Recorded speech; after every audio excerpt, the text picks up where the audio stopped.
Democracy বলে উপাধি ঘোষিত করলাম। এই ভিসি একের পর এক মব তৈরি করে যখন ঢাকা বিশ্ববিদ্যালয় ক্যাম্পাসে একটি অসৎ উদ্দেশ্য হাসিল করার চক্রান্তে লিপ্ত। বিগত 5 আগস্ট পূর্ববর্তী সময়ের যে জুলাই আগস্টের গণঅভ্যুত্থান এবং তারও পূর্ববর্তী সময়ে যখন ফ্যাসিস্ট হাসিনা ওয়াজেদ 15.5 বছর বাংলাদেশের গণতন্ত্র তথা মানুষের ভোটাধিকার, স্বাভাবিকভাবে চলার অধিকার ক্ষুণ্ণ করেছিল, মানুষ শান্তিতে চলাফেরা করতে পারত না, সেই হাসিনাকে খুনি হাসিনা বলে যে ছেলেটি সগর্বের সামনে থেকে নেতৃত্ব দিত, সে শাহরিয়ার আলম সাম্য। সেই সাম্য আজ আমাদের মাঝে নেই। 5 আগস্ট একটি পরবর্তী সময়ে একটি প্রশাসন নিয়োগ হয়েছিল, যে প্রশাসনের উপর বাংলাদেশ জাতীয়তাবাদী ছাত্রদল সহ ঢাকা বিশ্ববিদ্যালয় ক্যাম্পাসের অপর প্রগতিশীল ক্রিয়াশীল ছাত্র সংগঠনগুলো ভরসার জায়গা রেখেছিল, আস্থার জায়গা রেখেছিল যে এই প্রশাসন যেহেতু ছাত্র জনতার গণঅভ্যুত্থানের ফলে ছাত্র জনতার রক্তের ভোট দিয়ে এই প্রশাসন প্রতিষ্ঠিত হয়েছে, এই প্রশাসন তার আদর্শিক যে চিন্তা ভাবনা তার মনের ভিতরে রাখলেও তার প্রশাসনিক কার্যক্রম, তার একাডেমিক কার্যক্রম সে একজন সৎ নীতিবান শিক্ষক হিসাবেই পরিচালনা করতে সক্ষম হবে। কিন্তু সহযোদ্ধা বন্ধুগণ, 5 আগস্ট পরবর্তী সময়ে আমরা দেখলাম ঢাকা বিশ্ববিদ্যালয়ে হলগুলোতে ছাত্র রাজনীতি চাই না বলে একটি মবক্রাসি সংগঠন, যে সংগঠনগুলো ছাত্র রাজনীতি চাই না বলে কিছু সাধারণ ছাত্র বেশি শিক্ষার্থী তৃপ্তির ঢেকুর তুলছে, মুখে ফেনা তুলেছে, অর্থাৎ নামে বেনামে বিভিন্ন ব্যানার দিয়ে সাধারণ শিক্ষার্থী সহ যারা প্রগতিশীল ছাত্র রাজনীতিতে বিশ্বাস করে বাংলাদেশের স্বাধীনতা এবং সার্বভৌমত্বকে রক্ষার জন্য সামনে থেকে বিগত দিনগুলোতে নেতৃত্ব দিয়ে আসছে, তাদেরকে প্রমার মধ্যে রেখেছে। সেই সংগঠনগুলোকে আমরা জানতে পারলাম, আমরা এই ভিসি প্রক্টরের বিভিন্ন কার্যকলাপে আমরা সন্দেহ করতে শুরু করলাম যে এই ডেমোক্রেসি উস্কাচ্ছে কারা। আমরা জানতে পেরেছি এই মবকে কেন্দ্র করে এই ভিসি এবং এই প্রক্টর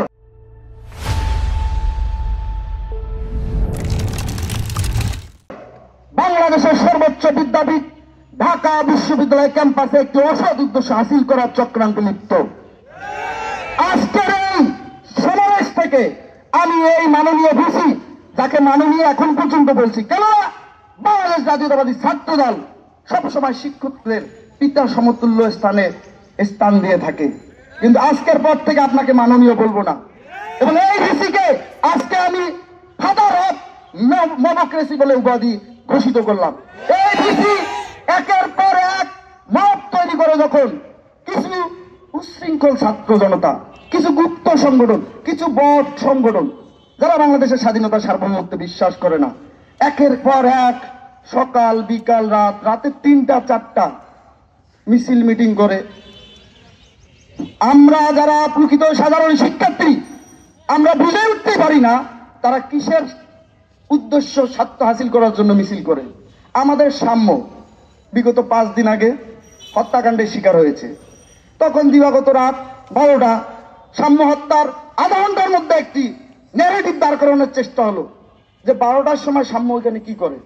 আরে ভাই, ঢাকা বিশ্ববিদ্যালয় ক্যাম্পাসটা একটি কোনো স্কুল না, কিন্ডারগার্টেন না, এটা এখানে মুক্ত বুদ্ধির চর্চা হবে।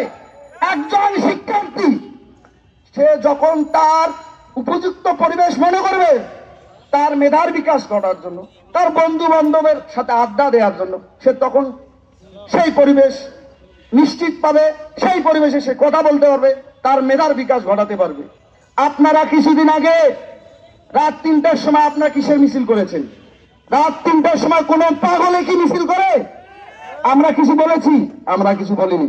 আমরা মনে করেছি যেহেতু আমরা মহান স্বাধীনতার ঘোষক, বহুদলীয় গণতন্ত্রের প্রবর্তক, আধুনিক বাংলাদেশের রাষ্ট্রপতি শহীদ রাষ্ট্রপতি জিয়াউর রহমানের হাতে গড়া দল বাংলাদেশ জাতীয়তাবাদী দল বিএনপির একটি সহযোগী সংগঠন, যেহেতু আমরা গণতন্ত্রে বিশ্বাসী, বহুদলীয় গণতন্ত্রে বিশ্বাসী, তাই আমরা কিছু বলিনি। কিন্তু আমরা আস্তে আস্তে বুঝতে পারলাম এই বিশেষ বাহিনীটি এই ভিসি প্রক্টরের অসৎ উদ্দেশ্য হাসিল করার জন্য এতদিন ব্যবহৃত হয়েছে।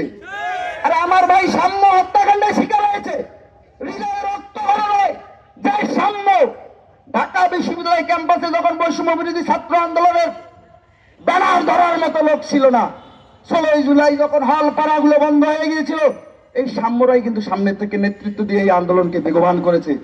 সেই সাম্য যখন 5 আগস্ট পরবর্তী সময় ঢাকা বিশ্ববিদ্যালয়ের মতো একটি ক্যাম্পাসে হত্যাকাণ্ডের শিকার হয়, আমাদের কিছু ভাই, আমাদের ছাত্রদল করা কিছু ভাই, সাম্য একটি বিশেষ ডিপার্টমেন্টে পড়ে, শিক্ষা ও গবেষণা ইনস্টিটিউট, তার ডিপার্টমেন্টের বন্ধু বান্ধব, ছোট ভাই বড় ভাই, এবং সাম্য যে এতদিন আন্দোলন সংগ্রামে ছিল, তার আড্ডা কেন্দ্রিক, তার হৃদয়ের বন্ধ হয়েছে কিছু মানুষের সাথে, তারা ক্ষিপ্ত হয়ে ভিসির বাড়িতে গিয়েছিল।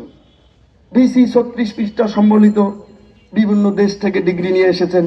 আর ওই ভিসি যে বালখিল্য আচরণ করেছে শিক্ষার্থীদের সাথে, শিক্ষার্থীদের ইমোশনকে প্রাধান্য না দিয়ে তিনি অভিভাবকের জায়গা থেকে যে শিশু সুলভ আচরণ করেছে, যে বালখিল্য আচরণ করেছে, এরপর এই ভিসি শপথে বহাল থাকার কোনো নৈতিক ভিত্তি রাখেন না।